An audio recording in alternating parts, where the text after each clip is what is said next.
that I don't even begin to understand myself. I feel like I have to work out who I am and what I like and don't like almost from scratch. I'm returning to a place that is thick with memories. Kenya is bittersweet for me now. It feels like home, and yet I am constantly reminded here that Dan is no longer with me. I half expect Dan to meet me at the airport. Instead, I have come to sift through what remains of his life here and try to learn more about my brother, the photographer, from the people who worked with him. Corinne Dufka taught Dan how to take better pictures. More importantly, she showed him how to be a human being first and a photographer second. I will always be especially grateful to her for making Dan's last months productive and happy ones. I know that when you were working with Dan, you took him under your wing and sort of showed him the ropes, and I know you taught him a lot. Yeah, he came in. The first time I met him was in Somalia in 1993, and he took me on a tour of Mogadishu because, of course, he knew it very, very well. We worked together over the next several weeks, teaching him how to develop, and I would always get on his case because he's a bit sloppy in the dark. I think he was drawn to the Somali people. He was a real humanitarian, so he was drawn to people who were suffering, to also want to help the Somalis. There are rights and wrongs that I think we as journalists and one as a human being lives by. It's wrong to target innocent civilians who are not on the battlefield. It is wrong to massacre people just because of their ethnicity. It's wrong to shell marketplaces and water queues. It's wrong, full stop.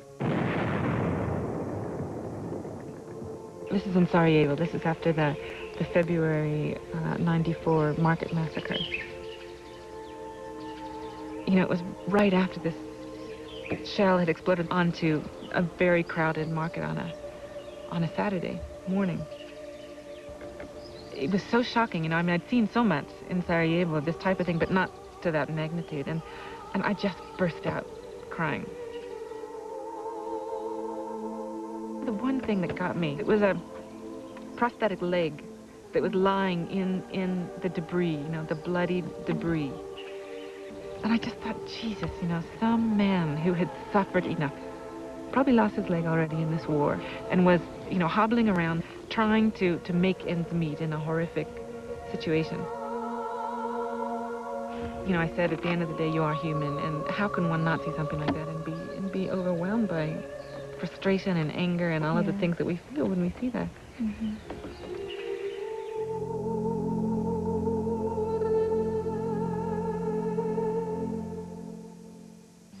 Now, you've been pretty lucky, but I know you were wounded once. Yeah, we were in Sarajevo. This is in January of 1993, and the fighting had just broken out between the Bosnian Muslims and Bosnian Croats in central Bosnia. So I went up there with the two other correspondents in our armored car. We ran over this mine. It was a huge blast, and all I remember is just seeing this huge ball of orange fire. My first instinct was to get out of the car because I thought that it was going to explode. And then I just walked down the street, and I remember I was bleeding all over the place, and I didn't, you never know where you're bleeding from. Turns out it was from my face. I had my camera sitting on my lap. When we went over the blast, it just flew up into my face. It just cut my face. But I didn't know at that point. So it was your lens that cut you? It was my lens that cut me, yeah, it's funny. People have always asked me about how I could have taken a picture of the damaged car right after we went over the landmine. And I wonder myself, I wanted to get a picture of that car. I just knew, I would want it to show to my grandchildren or something. So anyway, so I picked up my camera and was just able to pop off about 2 or 3 pictures. It was just one of those instinctual reactions that you do get, and that comes from training, of being able to work even within the most tense situations. Did that accident change the way that you operated? Yeah, sure. How so? Well, it goes back to that whole concept of immortality, that you do operate under this idea that nothing will happen to you, and then when it does, that's shattered, and you realize that, you know, not only can it happen, it just did, and therefore it can happen again. Tell me more of your rules. Well, let's see, never photograph a retreating army was one of them. The never refuse Slivovitz from a commander was the other one. Never trust anyone with an AK-47 who's under 11 years old. And then the last one, which is the only serious one really, is always remember that no picture is worth your life. And that's the most important one. Going into any given situation, realizing that you can walk away having missed fantastic images, and that's okay. Because the point is to be able to take pictures tomorrow.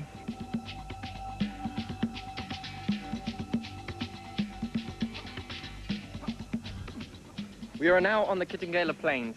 In front of us, the Ngong Hills. The biggest, bumpiest hills in Africa. Today is Dan's birthday. He would have been 27. I drove his beloved Land Rover Desiree up to the Ngong Hills, where we used to play and plot and plan our lives. The same place we threw his ashes into the wind 4 years ago.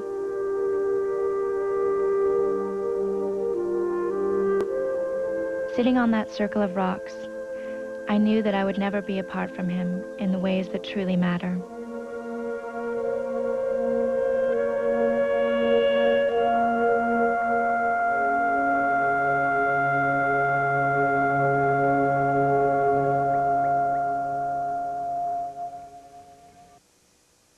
Dying to tell the story will continue on the Superstation.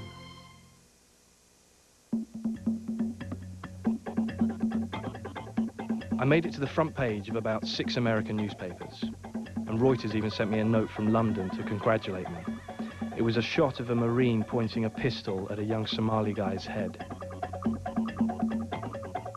The Marine task force distributed food, and the death toll came down. The outraged community had taken action and stopped the famine. No one knows when they will leave and what will happen when they do. I almost don't want to face Mohammed Shafi again. I haven't seen him since the memorial for Dan. Today we will meet in the very same place I last saw him 4 years ago. St. Bride's Church in London is dedicated to the memory of journalists who've been killed trying to do their jobs. There have been far too many memorials here, including Dan's. How are you? Shafi is the only journalist who really knows what happened in Somalia that day, because he is the only one who survived it. Good to see you. Nice to see you too. How are you? I'm fine, thanks. Good, come How are you sit. singing? So you're based here now? I'm based in London. Yeah. It's been 3 years now. My I was goodness. working for Reuters Television. Yeah. Oh, that's great. Thank goodness. I'm happy here now.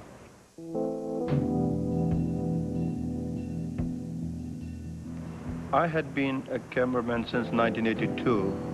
I wanted to cover Africa, and in Africa, the main head stories were either famine or war.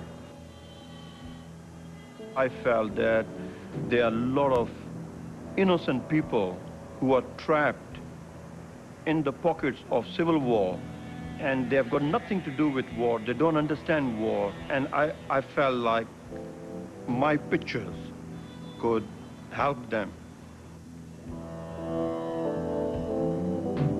The work I was doing was more important than my own family was. Although I missed my family, I've seen my kids not growing up, but I'm still proud today that what I have done in life has saved lives, and now I got the rest of my life to make up with my children.